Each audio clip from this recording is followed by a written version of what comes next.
हम लोग कर रहे हैं excretory products and there elimination. कल हमने किडनीज के बारे में स्टडी किया था, किडनीज का ग्रॉस स्ट्रक्चर स्टडी किया था हमने कि जो बेसिक ऑर्गन इन्वॉल्व होता है फिल्ट्रेशन ऑफ ब्लड में, फॉर्मेशन ऑफ यूरिया में नहीं, formation of urea occurs in liver.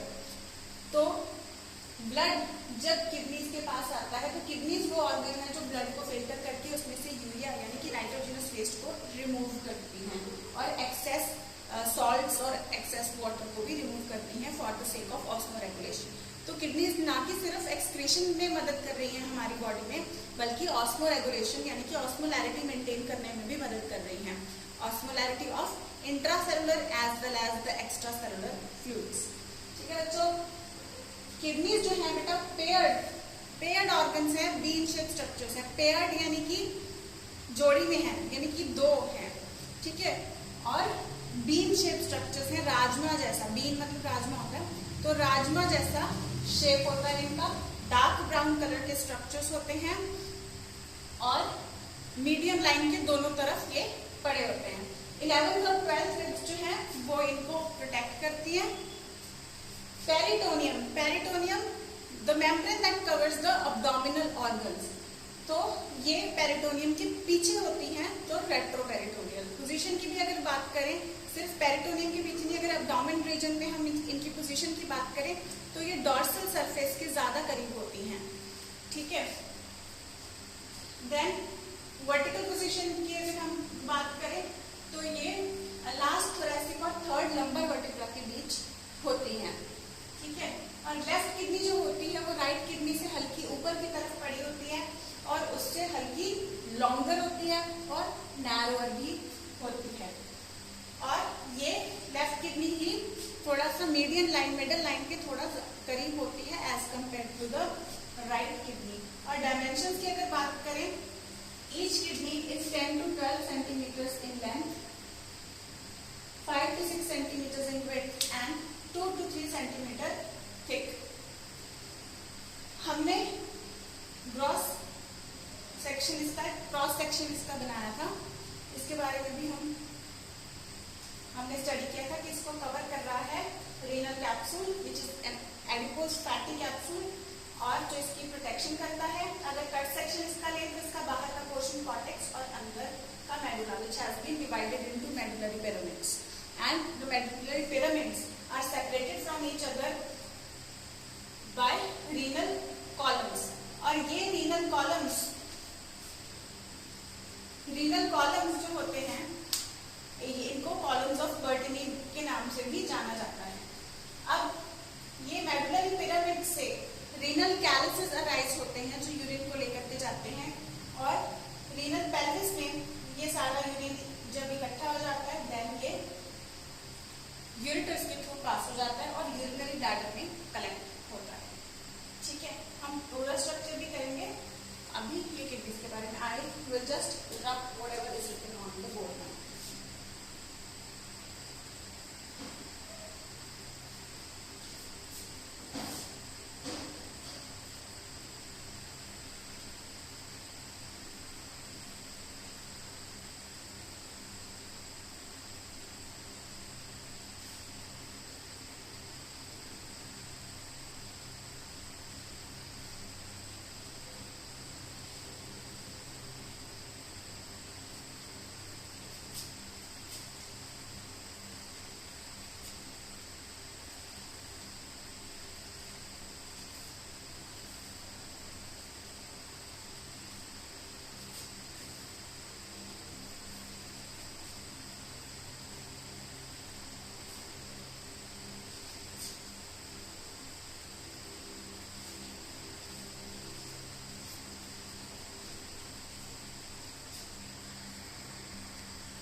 अब ये ग्रॉस स्ट्रक्चर में मैं क्लियर लेबलिंग कर देती हूँ, लेबलिंग थोड़ी सी क्लियर नहीं आ पा रही थी।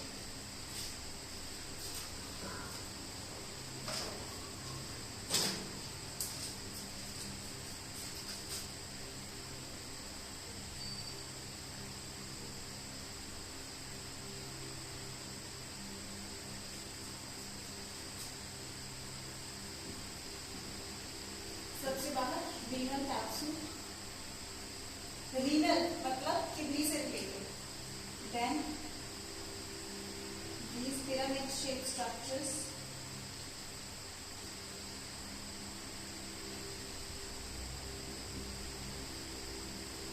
are medullary pyramids,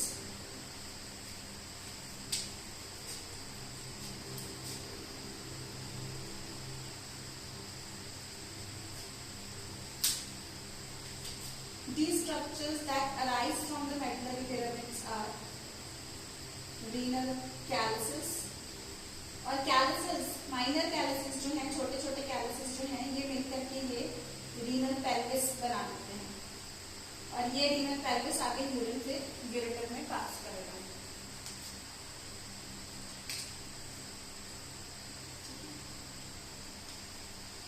इसको ग्रॉसली अगर हम बनाएं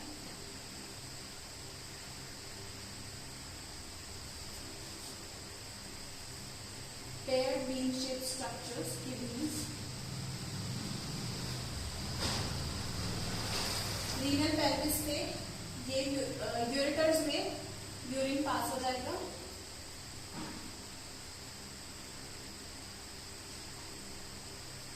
और inverted pear shape structure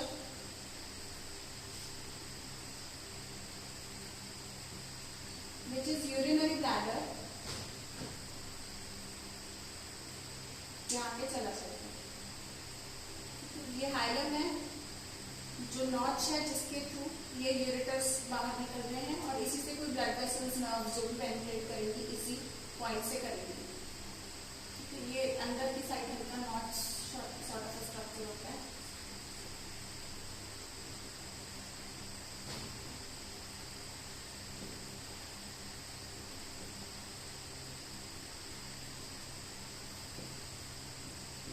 ureters lead to urinary bladder. ये यूरिनरी ब्लैडर जब फुल हो जाता है तो यूरिथ्रा से यूरिन पास होता है, यूरिथ्रा। ठीक है। अब अगर हम किडनीज में यूरिन बनता कहाँ पे है उसकी बात करें तो फंक्शनल यूनिट ऑफ किडनीज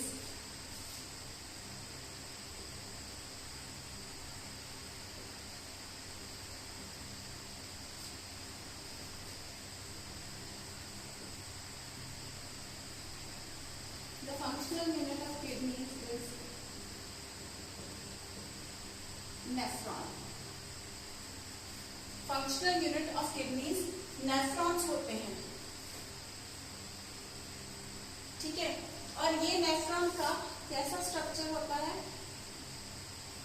ये पहले तो एक कप शेप्ड ऑर्गन होता है, ये कप जैसा ऑर्गन होता है। इस कप जैसे ऑर्गन को हम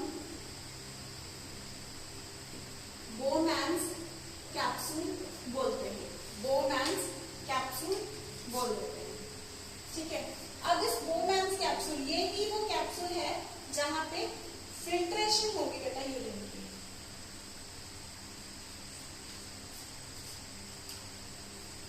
जहां पे फिल्ट्रेशन होगी ब्लड की। तो ब्लड की फिल्ट्रेशन कैसे होगी?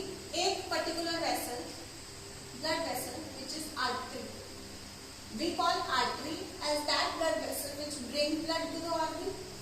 So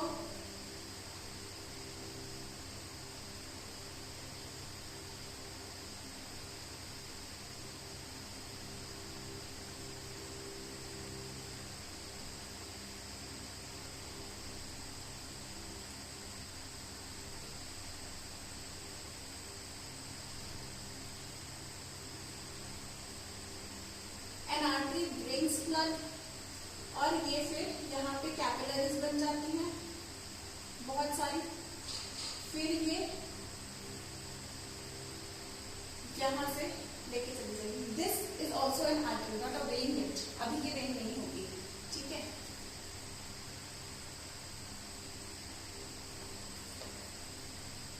अब यहाँ पे देखो, हमेशा हम लोग टर्म्स, ये जो टर्म मैं यूज करने जा रही हूँ ये हम बहुत बार यूज करेंगे। The terms are afferent and efferent।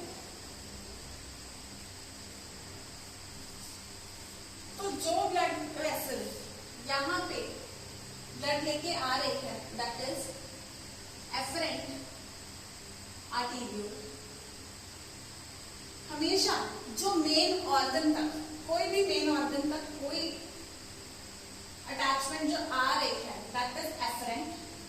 जो वहां से मेन ऑर्गन से कोई स्ट्रक्चर है जो वहां से जा रहा है that is efferent. Main organ तक आने वाला ऑर्गन इज एफरेंट और वहां से जाने वाला इज इफरेंट। या कैसे याद कर सकते हो, आने वाला से आ, एफरेंट ए से, ठीक है। तो एफरेंट आर्टीरियोल यहाँ पे एंटर करता है, यहाँ पे गुच्छा कैपिलरीज का बन जाता है। आर्टीरियोल से कैपिलरी बनती है। आई होप यू रिमेम्बर, मैंने नहीं याद है या जिन्होंने नहीं बाय चांस बॉडी फ्लूइड्स किया तो वो सुन ले। aorta, the biggest artery, divides into arteries. Arteries divide into arterioles. Arterioles then divide into capillaries. ठीक है, फिर कैपिलरीज से venules, veins, then vena cava, ठीक है। लेकिन यहाँ पे पर्टिकुलर जो कैपिलरी फॉर्मेशन हो रही है that is for the formation of urine, for the filtration of blood. तो अभी यहाँ से आर्टरी ही जाएगी, आगे ये आर्टीरियोल जो यहाँ से जाएगा, आगे चल के इसका ड्रेनेज होगा, उसकी बाद में बात करेंगे। अभी I want to focus on this particular structure that efferent arteriole brings blood to the Bowman's capsule, and that afferent arteriole gets divided into capillaries, and this tuft of capillaries, this guच्छा of capillaries or tuft of capillaries is known as glomerulus. Is known as glomerulus.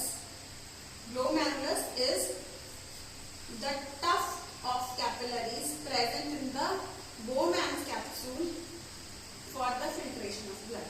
ये क्या होता है, ये काफी ज्यादा बारीक जब division इनकी हो जाती है तो कई बार इनकी डिवीजन कुछ इस तरीके से होती है कि जैसे ये डिवीजन हो गई तो कुछ पॉइंट पे ये इनकी एनास्टोमोसिस भी हो रही होती है। एनास्टोमोसिस मतलब this vessel, this and this will be joined in between, this and this will be joined, इनकी जॉइनिंग भी होगी, एनास्टोमोसिस भी होती है इनमें।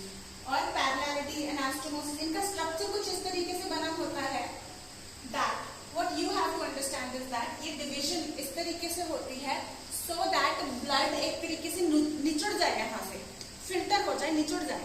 तो इस तरीके का यहाँ पे इसकी डिवीजन इस तरीके से की जाती है। So the arteriole that brings blood to the Bowman's capsule is known as afferent arteriole। और ये कैपिलरी में इस तरीके से डिवीजन के बाद the vessel which is going to take blood from here is known as efferent arteriole.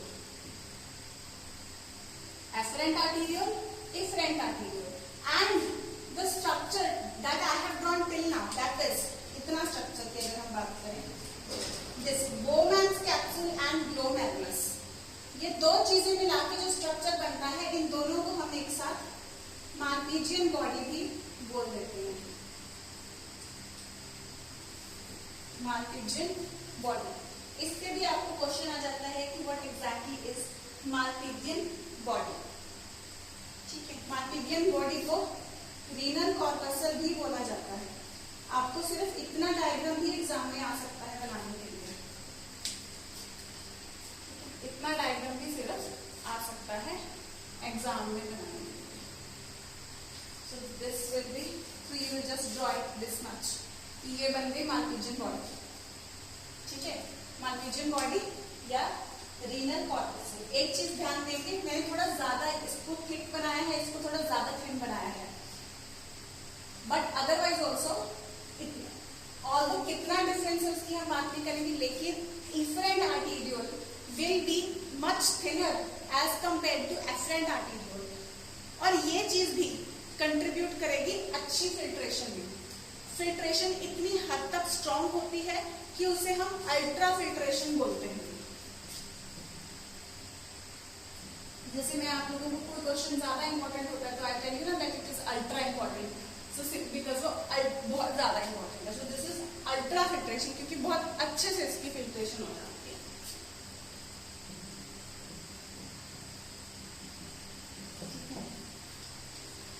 और उसके बाद क्या होता है, if you talk about nephron structure, तो यहाँ से देखो नेफ्रॉन्स अगर हम एक नेफ्रॉन छोटा सा ड्रॉ करके देखें, सो ये काफी उलझा, इतना फ्लैटेंड स्ट्रक्चर नहीं होता है जितना फ्लैटेंड हम इसको यहाँ पे सिंपल बना रहे हैं। ठीक है, आपकी एनसीईआरटी में भी आप लोग देखोगे तो ये स्ट्रक्चर थोड़ा आपको उलझे हुए ट्यूब्यूल नजर आते हैं, but so as to understand its structure properly हम लोग इसको खोल करके बनाएंगे यहाँ पे। ठीक है, सो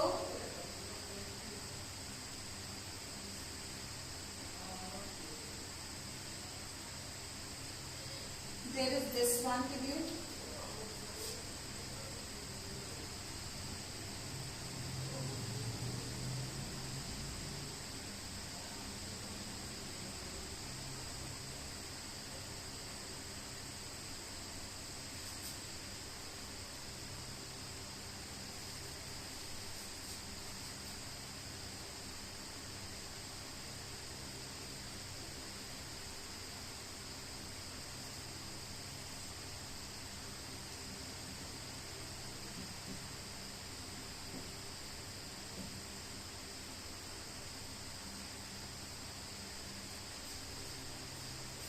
एक चीज आप नोट करोगे, एक ट्यूब्यूल मैंने इधर फ्लैट बनाया है, एक इधर बनाया है।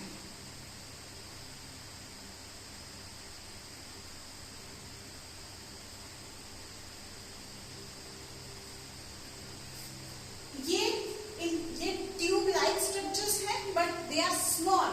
तो जैसे हम artery but small, arteriole, similarly tube है लेकिन ट्यूब छोटी है तो इससे ट्यूब्यूल बोलेंगे क्योंकि छोटी ट्यूब है, नैरो डायमीटर वाली ट्यूब है। और ये ट्यूब्यूल कन्वोल्यूटेड यानी कि इससे उलझा हुआ स्ट्रक्चर होता है।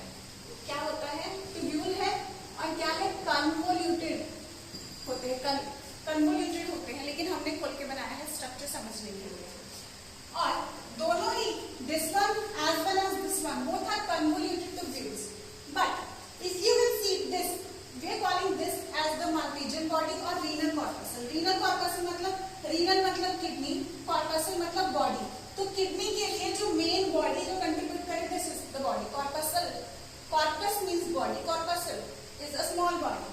ठीक है, जैसे हम इवन की ब्लड सेल्स को भी ब्लड corpuscles बोल देते हैं, bodies of the blood, right? So this is the body of the kidney, nephron we can say mainly. So Malpighian body we are calling it. तो Malpighian body जो main body structure है, यहाँ पे main structure यहाँ पे आ जाता है, head office हो गया इसका, है ना? तो इसके पास में जो स्ट्रक्चर है, normal English terms are being used. देखो यहाँ पे this is also convoluted tubule and this is also convoluted tubule, but this convoluted tubule ये इसके पास पड़ा है, इसकी प्रॉक्सिमिटी में पड़ा है, तो that is why it is called proximal convoluted tubule, short form PCT। Similarly ये वाला दूर पड़ा है, इससे डिस्टल पड़ा है, so we can call it distal convoluted tubule, short form DCT। क्या होता है प्रॉक्सिमल और क्या होता है distal? Like this is our arm, this portion of my arm is this our main body के पास में ये वाला जो portion है, this is closer to the body, so we call this as the proximal portion, whereas my hand lies distal to the body, ये दूर पड़ा है body, so we will call the hand as the distal organ from the arm. main body से attachment है this portion का, humerus portion का, तो हम कहेंगे this is the proximal portion of the arm. And since hand is the distal portion, hand lies away from the main body, so we will call it the hand is the distal organ. This is the proximal organ, this is the distal organ. You have to understand these terms as whenever you will be dealing with your patients and all in future, so you will be using these terms, right? तो एक दूसरे को जब describe करोगे, doctors की team discuss करोगे, कैसे भी आप लोग ये टर्म्स यूज करते रहोगे, जो मैं आपको छोटी छोटी चीजें यहाँ पे बताती रहती हूँ, this term means this, these are just English terms, but sometimes some people do get stuck in these, so you must understand these basic words which are actually the part of our daily life, doctors daily life at least. Fine, so proximal portion closer to the main body, distal portion farther from the main body, दूर है जो main body से। ठीक है. So proximal convoluted tubule and distal convoluted tubule because it lies distal to the main Malpighian body or Malpighian corpuscle. ठीक है. Malpighian body, Malpighian corpuscle, anything you can call it. Body is corpuscle. That's it. ठीक है बच्चों. Then what is this hairpin? ये जुड़े वाली सुई होती है जो इसके जैसा structure, hairpin like loop. What is this structure? This structure is called Henle's loop. This structure is called Henle's loop. Now this particular structure that is Henle's loop. देखो बेटा यूरिन जो है वो यहाँ से पास होगा इस तरीके से, यहाँ से जा रहा होगा, यहाँ से जा रहा होगा, फिर ये पोर्शन से नीचे जा रहा होगा, नीचे जा रहा होगा. तो इसको फिर हम बोलेंगे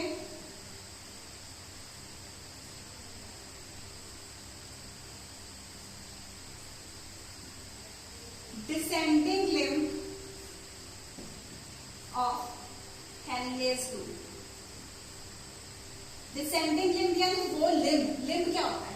आज हमारी लिम्ब्स कौन कौन सी हैं? Upper limb arm, lower limb legs, upper limb lower limb, extension sort of a structure. ठीक है. This is these are limbs of Henle's loop. So this is descending limb of Henle's loop and this is the, because देखो blood यहाँ blood क्या है, ये filtrate जो है इसका, फिल्ट्रेट कहूंगी मैं फिलहाल इसको. ठीक है. जो फिल्ट्रेट यानी जो फिल्टर होके कंटेंट आया है वो यहाँ से इस डायरेक्शन में जा रहा था, यहाँ से नीचे जा रहा था, तो डिसेंडिंग, डिसेंडिंग मतलब नीचे. जैसे आप स्टेयर्स से, सीढ़ियों से भी नीचे उतरते हो, that is descending the stairs, सीढ़ियों से नीचे उतरना. So here the filtrate is descending down this loop. So this loop is known as descending limb of Henle's loop because the filtrate inside it is descending down. So descending limb of Henle's loop. Whereas on this portion, on this side, the filtrate will be going up like this. ठीक है. So this is known as ascending limb because the filtrate inside is ascending up. जैसे हम सीढ़ियां चढ़ते हैं, that is ascending the steps. Ascending और descending order आप लोगों ने क्या होगा? बड़े से छोटा, है ना?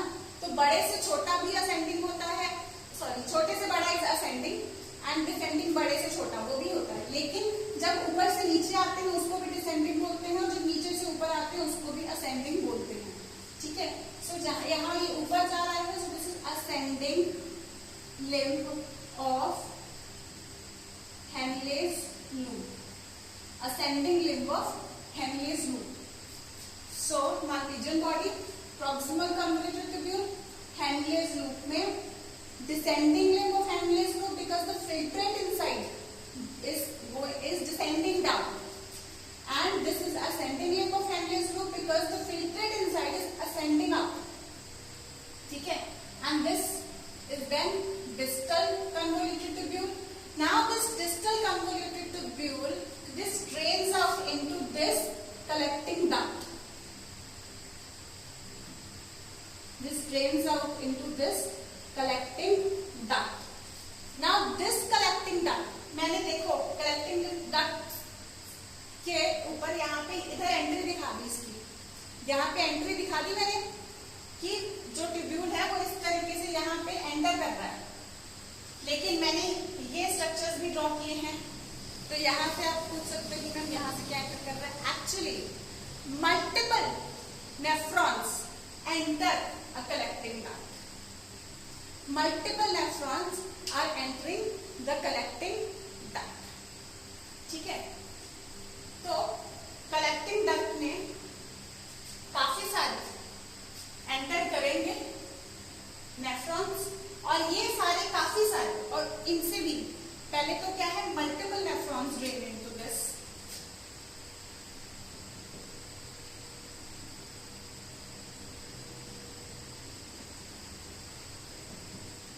Multiple nephrons drain into collecting duct. Then collecting ducts further किसमें drain होती है? Collecting duct drain होगी renal calyces किए थे ना हमने यहाँ पे कि ये मेडुला से renal calyces आते हैं. So collecting duct से जाएंगे ये renal calyces में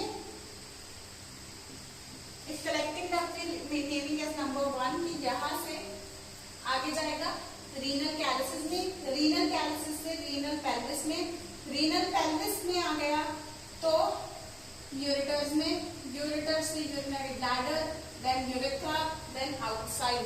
ये होगा यूरिन का पाथवे, ये होगा यूरिन का पाथवे. ठीक है बच्चों. So these are the major parts. और अगर आपको वैसे इस तरीके से ओपन डायग्राम स्ट्रक्चर वाइज नहीं होगी शायद एनसीईआरटी में, तो है ऐसा, लेकिन उसको कंप्लीट डिटेल बताया हुआ. अगर अकेले नेफ्रॉन का स्ट्रक्चर बताना होगा without the blood vessels wrapping around it, तो आप इस तरीके का डायग्राम ड्रॉ कर सकते हो. और अगर मालपीजियन बॉडी का पूछा जाए देन जस्ट दिस मच. फिर इतना सा डायग्राम आपका चल जाएगा एग्जाम में. ये पोर्शन, एक एक लाइन जो हम ह्यूमन फिजियोलॉजी में डिस्कस करते हैं, that is not only important for theory but also important for MCQs. एक एक लाइन एमसीक्यूज के लिए, आपके एंट्रेंस एग्जाम के लिए एक एक लाइन इम्पोर्टेंट है. ठीक है, नोट दिस थिंग डाउन.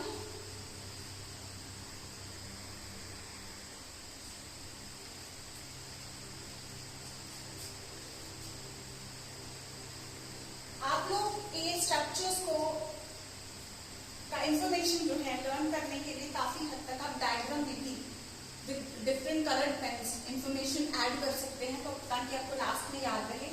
और इवन कि एग्जाम में भी जब आप थ्योरी एग्जाम बीट करके आते हो तो डायग्राम में ही मैक्सिमम, कई बार ऐसा होता है कि डायग्राम आपसे पूछी नहीं जाती है बट कोई कंसेप्ट जस्ट पूछा जा रहा है, तो तब भी आप लोग डायग्राम ड्रॉ करके अगर आओगे देन बायो में आपको ज्यादा बेनिफिशियल होगा.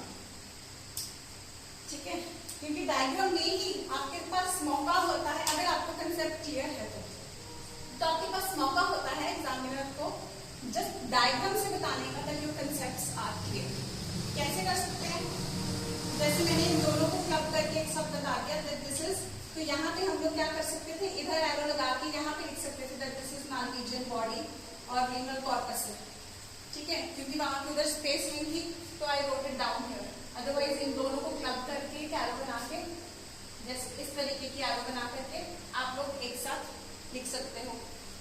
ठीक है, तो भी पता चल जाएगा कि हाँ the student knows about Malpighian body also. Although Malpighian body अलग से डायग्राम बनी हुई है बुक में, लेकिन इन्होंने कुछ अलग इस सेम डायग्राम में इसको डिस्क्राइब नहीं किया हो, लेकिन आप लोग इसमें ऐड कर सकते हैं ये चीजें. So तो examiner will come to know that students' concept are clear. अब यहाँ पे proximal convoluted tubule है, तो यहाँ पे आप लोग इसके साथ ही ब्रैकेट में लिख सकते हैं highly coiled tubule. क्योंकि highly coiled tubule लिख दोगे क्या है, यहाँ पे आपने सीधा बनाया हुआ है जैसे उसको स्ट्रक्चर समझाने के लिए, लेकिन अगर आप साथ में लिख दोगे highly coiled tubule तो एग्जामिनर को पता चल जाएगा कि बच्चे को पता है कि this is a coil tubule. Coil है, कन्वोल्यूटेड वर्ड से हमें पता चलता है कि इसमें बहुत ज्यादा कॉइलिंग हो चुकी है. फिर यहाँ पे हेनरीज लूप को अगर डिस्क्राइब करना हो, hairpin like loop, hairpin like loop और हेयरपिन लाइक स्ट्रक्चर. जूड़े की जो सुई होती है ना, हेयरपिन जो होती है उसके जैसा स्ट्रक्चर है ये. इस तरीके की सुइयां होती है ना, मदर्स यूज करती होंगी घर में. So this is hairpin like structures. ठीक है, और डिस्टल कन्वोल्यूटेड ट्यूब्यूल आ गया, इसके साथ ही लिख सकते हो अनदर हाईली कॉइल्ड स्ट्रक्चर. तो ये जो आप पैरा बनाने बैठ जाते हो, पैरा पढ़ने का एग्जामिनर के पास कई बार टाइम नहीं होता, तो आपके डायग्राम में ही ये चीजें उसको दिख जाएंगी, तो वो आसानी से आपको फुल मार्क्स देता हुआ जाता जाएगा. और कॉलेज में जाओगे तो वैसे भी डायग्राम्स ड्रॉ करने की बहुत ज्यादा इंपॉर्टेंस होती है. हमारे फर्स्ट ईयर में भी जो सब्जेक्ट आता है एनाटॉमी, उसमें आपको अगर 10 नंबर का क्वेश्चन है तो 5 number goes for the diagram. इतना ज्यादा हमारे मेडिकल फील्ड में डायग्राम की इंपॉर्टेंस होती है. ठीक है, सो जो चीजें मैंने यहाँ पे मेंशन कर दिया, वैसे भी 50% मार्क्स पासिंग मार्क्स होते हैं कॉलेज में, तो डायग्राम्स ड्रॉ करके आओगे देन यू कैन, अगर नॉलेज भी है डायग्राम्स भी ड्रॉ करके आ रहे then you can fetch good marks. I got distinction in anatomy because of my habit of drawing diagrams and all. Fine. तो आप ये सारे चीज को नोट भी ऐसे मैंने इसी में सारी इंफॉर्मेशन ऑल्दो ऐड कर दी है, बट आप लोग लिख भी सकते हो दैट पार्ट्स ऑफ नेफ्रॉन्स करके, पार्ट्स ऑफ नेफ्रॉन। पहले ये एक लाइन लिख दो कि function unit kidneys nephron, parts of nephron में Bowman's capsule. In Bowman's capsule, afferent arteriole comes. All this information is line to line written in NCERT, but when you are showing it with the help of diagram, so आपको बहुत आसानी होगी, ठीक है। Bowman's capsule है, Bowman's capsule में in this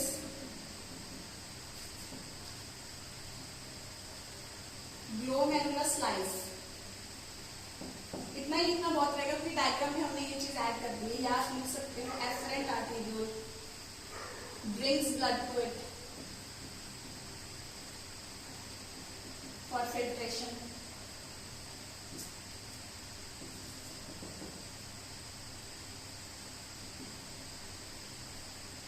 And efferent arteriole carries it away.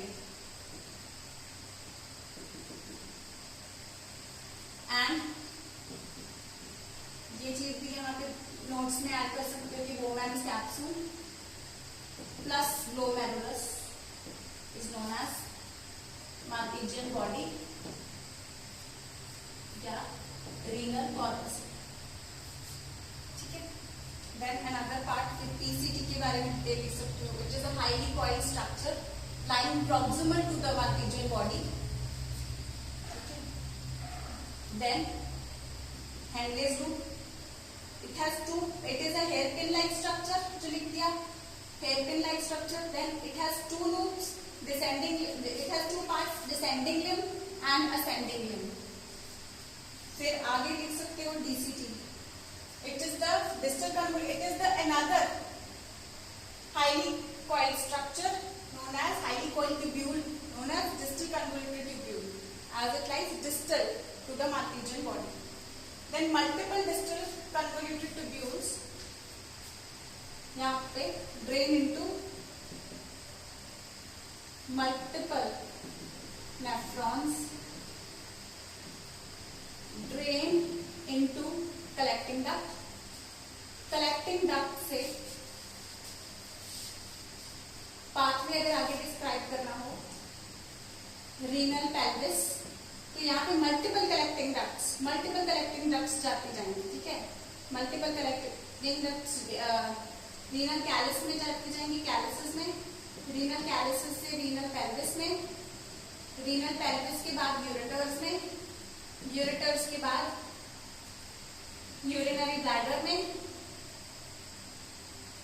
Urinary bladder में जब फिल हो गया देन यूरेथ्रा से it will be passed out, ठीक है। तो इस तरीके से मैंने एरो डायग्राम बना दी, जैसे इसी तरीके से आप एरो डायग्राम्स बना के अगर थ्योरी में भी आओगे it is going to be beneficial for you and even in your MCQs the things are going to be much beneficial to you अगर आप अभी अपने नोट्स इस तरीके से बना लेती हो एरो डायग्राम्स वगैरह बना के, because theory is all written in your textbooks and everywhere, but if when you are making your handwritten notes, अगर जितनी फ्लो चार्ट्स, रे डायग्राम्स ये सब बना के करोगे, टेबल्स बना के करोगे, देन लास्ट रिवीजन भी आपको आसान हो जाएगी और आप इससे मल्टीपल क्वेश्चंस अपने अच्छे तरीके से कर सकते हैं, अपने MCQs बहुत अच्छे से सॉल्व कर सकते हैं। That's all with today's lecture, revise it continuously, और ये लेक्चर्स लगाते लगाते आप NCERT के बैक क्वेश्चंस भी ट्राई किया करें, जो चैप्टर्स कवर हो चुके हैं उनके भी सॉल्व करके देखें, NCERT के बैक क्वेश्चंस भी आप लोग ट्राई करें, एंड जैसे जैसे होते जा रहे हैं आप लोग MCQs भी प्रैक्टिस करते रहें।